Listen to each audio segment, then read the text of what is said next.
अंबरनाथमधून एक धक्कादायक घटना समोर येते आहे। अंबरनाथच्या प्रसिद्ध हेरंब मंदिरात बुधवारी पहाटे अज्ञात चोरट्यांनी प्रवेश करून गणपतीचे 3 किलो चांदीचे दागिने आणि दानपेट्यांमधील नगदी रक्कम चोरून नेली।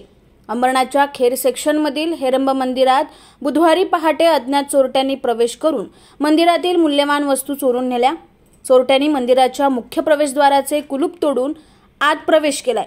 सीसीटीव्हीच्या वायर कापल्या आणि मंदिरातील कपाट उघडून त्यातून रोख रक्कम चोरली।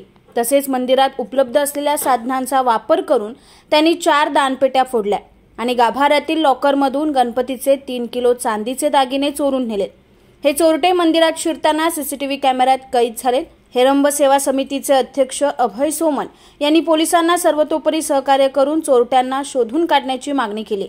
या चोरीमुळे मंदिर प्रशासनाने बुधवारी मंदिर बंद ठेवण्याचा निर्णय घेतलाय। आपले सगळे गणपतीचे जे सोन्याचे दागिने आहेत ते चोरीला गेलेले आहेत।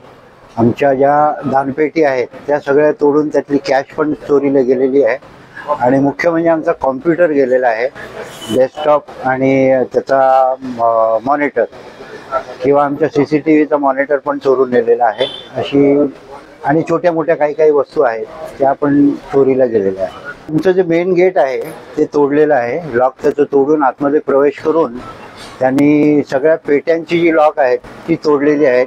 त्याच्यानंतर आमची कपाटं जी आहेत त्यांची ती उघडून त्यातलं काही सामान नेलेलं आहे आणि आमचे गणपतीचे दागिने आमच्या ज्या लॉकरमध्ये असतात ते पण चोरीला गेलेले आहे। सकाळी 6 वाजता आमचे पुजारी येतात, मेन पुजारी, ते जेव्हा आले देवळात तेव्हा त्यांच्या लक्षात आलं की इथे काहीतरी दुसराच प्रकार घडलाय। त्यामुळे त्यांनी आम्हाला लगेच फोन करून बोलवून घेतलं, तेव्हा आम्हाला ही गोष्ट लक्षात आली। पोलीस येऊन सगळा म्हणजे पंचनामा वगैरे करून गेलेले आहेत।